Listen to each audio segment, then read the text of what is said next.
You guys today? Well, it's quite a historic day. Looks nice out there, doesn't it? Beautiful. Even you agree, right? I think so. Do you agree? No. Most of you agree. So, do you have any questions, please? Do you know the latest on the evacuations out of Israel, Mr. President? Have you been updated on that? No, we're having a meeting in an hour. We have a meeting downstairs in 1 hour. Yeah. Mr. President, on Iran, if regime change does happen there, if the regime falls, do you have a plan for what you think would happen there? I have a plan for everything, but we'll see what happens. We've got a ways to go. They should have made the deal. I had a great deal for them. They should have made that deal. 60 days we talked about it, and in the end they decided not to do it, and now they wish they did it. And they want to meet, but it's a little late to meet, but they want to meet, and they want to come to the White House. They'll even come to the White House. So we'll see. I may do that, but it's a shame it could have been done the easy way. Do you think the regime there could fall? Sure. Anything could happen, right? Of that? Sure, that could happen. Yeah, Mr. please. President, the Senate Judiciary Committee is holding a hearing on who exactly was running the White House under Joe Biden. Who do you think that was? I think the auto pen ran the White House. We have an auto pen president before me. I think it's one of the greatest scandals in the history of this country, one of the biggest scandals. He wasn't making a decision.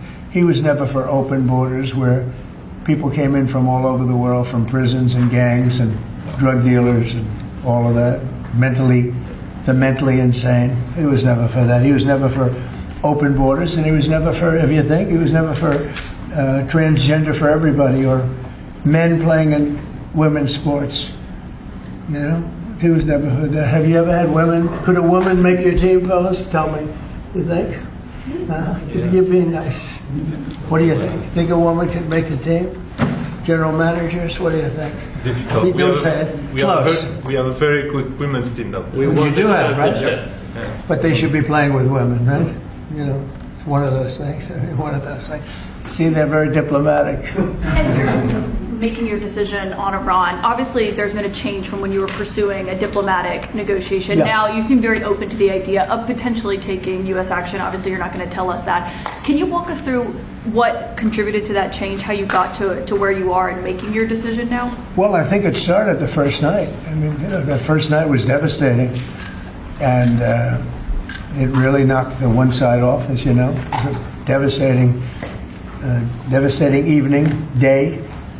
And it's pretty much proceeded that way. I have a meeting in the war room in a little while, situation room, as some people call it. So we're going to meet. We're going to see. We're in the midst of it's a terrible thing. I hate to see it. I hate to see all that death, so much death and destruction. But death primarily is what I hate to see. Does that mean you haven't made a decision yet on what to do? I have ideas as to what to do, but I haven't made a final. I like to make the final decision 1 second before it's due, because things change. Especially with war. Things change with war. It can go from one extreme to the other. War is very bad. There was no reason for this to be a war. There was no reason for Russia, Ukraine. A lot of wars there was no reason for. You look right up there, I don't know, see the Declaration of Independence, and I say, I wonder if the Civil War, it always seemed to me maybe that could have been solved without losing 600,000 plus people. So a lot of, it's very sad to see. It's very sad to see what's happening. But with that being said, I would say right now, Israel, from the standpoint of winning a war, is doing pretty well. Yeah, please. Mr. President, in your meeting today with the Chief of Staff of the Pakistani Army, did you talk about Iran? Did that come up? Is there anything you can share from that meeting? Yeah, well, they know Iran very well, better than most. And they're not happy about anything. It's not that they're bad with Israel. They know them both, actually, but they probably, maybe they know Iran better. But they see what's going on, and he agreed with me. The reason I had him here, I wanted to thank him for not going into the war, just, ending the war. And I want to thank, as you know, Prime Minister Modi just left, just a little while ago, just left. And we're working a trade deal with India. We're working a trade deal with Pakistan. And they were both here. But I was with Modi a few weeks ago. He was here, actually. But now we speak to them, and I'm so happy. There was a deal that two smart people, plus, they had people on their staff too, but two very smart people decided not to keep going with that war. That could have been a nuclear war. Those are two nuclear powers, big ones, big nuclear powers, and they decided not. So I was honored to meet him today. And if I can, Mr. Keefe, sir, and for anyone who may want to answer, how has the travel bans from certain countries affected fans maybe coming in for the games, or is that not a consideration? Johnny, at all? go ahead. Yeah, no, it's not a concern for us. For the games now in the Club World Cup, everything has been done in a very smooth way. We have an excellent collaboration, of course, with the president, but with the task force in particular. For next year, the World Cup, we have one more year to work, and the learnings that we have this year with the Club World Cup, which is historic, I say this to all the Americans, because it's the first ever Club World Cup, and it's played in the United States of America. So the learnings we'll have for this will apply them next year. And they're largely sold out, so But I don't know. I don't think he's too worried about the travel ban. He doesn't know what the travel ban is, I don't think. Johnny, tell me what the travel ban is. He doesn't know what it is. He's largely sold out. Like tonight is totally. I have friends, they heard about this meeting. They said, can you give me tickets? I don't know if I can get tickets. He won't give them to me. We can speak Maybe about it. John will give them to me. Yeah, please. Mr. President, two questions, if I could. One about Iran and then one domestically. With Iran, what's your message to Americans, both here and abroad, who are not only concerned about the U.S. potentially getting involved in another conflict in the Middle East, but worry about the potential for retaliation here at home? Yeah. Well, I don't want to get involved either, but I've been saying for 20 years, maybe longer, that Iran cannot have a nuclear weapon. I've been saying it for a long time. And I think they were a few weeks away from having one. And they had to sign a document. I think they wish they signed it now. It was a fair deal. And now it's a harder thing to sign, It's a lot of water over the dam. But, it's very, I say it very simply. Iran can't have a nuclear weapon. Too much devastation. And they'd use it. I believe they'd use it. Others won't use it, but I believe they'd use it. So that's it. It's very simple as far as I'm concerned. They can't have a nuclear weapon. And then domestically, Missouri Senator Josh Hawley came out this week as the lead sponsor of a bill to raise the federal minimum wage to $15 an hour. It stands out because he's a Republican. There's still 20 states that have it at $7.25. Do you support the legislation or the idea? Well, I haven't seen it. I'd have to speak to Josh. He's a very good friend of mine. That's interesting that Josh did that. I'm going to have to think about that one. Some people agree with it, some people don't. Some people say it really turns away business, restaurants close, and a lot of things happen. Other people agree. I'd have to speak to Josh. He's a good guy. Did you see that? For the Iran, the possibility of an Iran deal, is the destruction or the dismantling of the Fordow nuclear enrichment center, is that a prerequisite for a deal? Is that a red line for you? No, it's just something that people talk about having. We're the only ones that have the capability to do it, but that doesn't mean I'm going to do it at all.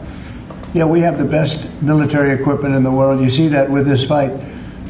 We have planes that are undetectable, flying around like, nobody's able to see them stealth. You guys want to be stealthy tonight. You can be stealth, you'll never lose, right?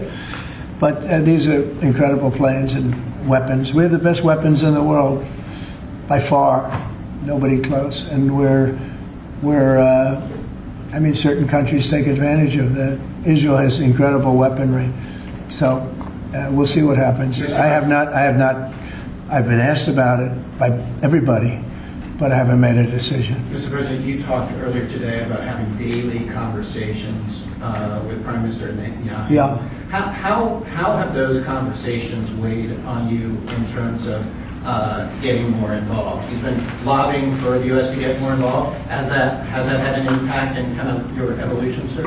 Look, we talk, and I'd like to see everything done. I would have preferred having just an agreement, a strong agreement, verifiable agreement. But it was such a shame. They were so close. Iran was very close to signing what would have been a very good agreement for them. And maybe that could still happen, I guess. They do want to come and see us. They want to see me in the White House. That's a big statement. But it's very late. Is it enough of a statement to hold off getting? We're going to see what happens. Look, we're going to see what happens. Ending it as soon as you can.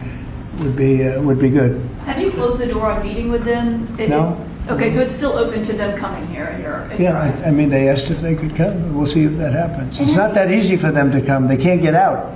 You know, they're in Iran, and in one case, the guy wanted to come so badly, but he can't get out because there's bombs dropping all over the place. Have you seen the Tucker Carlson and Senator Ted Cruz interview? It seems like this issue on whether or not the United States should strike is kind of dividing a lot of your supporters. No, my supporters are for me. My supporters are America first. They make America great again. My supporters don't want to see Iran have a nuclear weapon.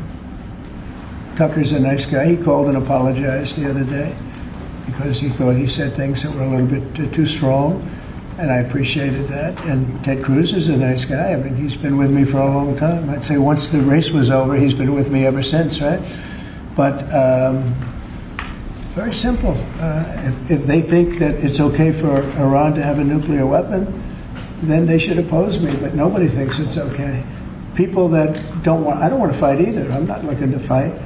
But if it's a choice between fighting and them having a nuclear weapon, you have to do what you have to do. Maybe we won't have to fight. Don't forget, we haven't been fighting. We add a certain amount of genius to everything, but we haven't been fighting at all. Israel's done a very good job of that. But we'll see what happens. The bottom line is they can't have nuclear. And if Ted, I can't imagine that Ted Cruz said it's okay for Iran to have nuclear, including Tucker. I don't think Tucker says it's okay. The problem is then they get themselves into a thing. They don't want them to have nuclear, but then they say, well, we don't want to fight. Well, you're going to have to make a choice because it's possible that you're going to have to fight for them not to have nuclear. And it's interesting because I did ask Tucker, I said, well, are you okay with nuclear weapons being in the hands of Iran? And he sort of didn't like that. He didn't want to really, but he sort of didn't like that. And I said, well, if it's okay with you, then you and I do have a difference. But it's really not okay with him. Therefore, you may have to fight, and maybe it'll end, and maybe it'll end very quickly. But there's no way that you can allow, whether you have to fight or not, you can allow Iran to have a nuclear weapon because the entire world will blow up. I'm not going to let that happen. Mr. President, you had a bit of a row with President Emmanuel Macron of France the other day at the G7, no, it sounded like. He's a nice guy. Look, he said I was going back home to make a ceasefire. Not a ceasefire. We're long beyond ceasefire. And I said, why do you say that? Why would you say ceasefire? It's a bad term to use. Because a ceasefire means like everything's going swimmingly, we'll take a little time off. It's not. We're not looking for a ceasefire. We're looking for a total, complete victory. Again, you know what the victory is. No nuclear weapon. Mr. President. So I thought it was a very badly worded statement by him, and obviously I let him know that. On the southern border, you've had record low numbers for the month of May, 95 apprehensions, 0 releases, compared to that of the previous administration exactly a year ago, more than 60,000 releases. What do you attribute that success to? I like you. Who are you with? Turning Point USA, sir. Well, they're very good. Turning Point, Charlie, very good. That's what I call a good question, fellas. 1 out of 10, John. 1 out of 10, but that's a really good question. No, we had record good numbers on the border. And people are coming in, but they have to come in legally. Like some of these guys behind me, they have to come in legally. And if they come in legally, we want them. They have to say they love America, they love our country. And if they can't say that, we don't want them. Thank you very much. Very nice. Thank you very much, everybody. Thank you, press. Thank you. Thank you, guys. Thank you, guys. Thank you. Thanks. Thank you. Thank you, Mr. President. Thank you very much. Thanks. Thanks to Pulitzer Prize. Fella, hey, Doug, take a good picture. Absolutely. Pulitzer Prize winner. Thank you, guys. New York Times Pulitzer Prize. The Times is the bad part. Thank you, guys.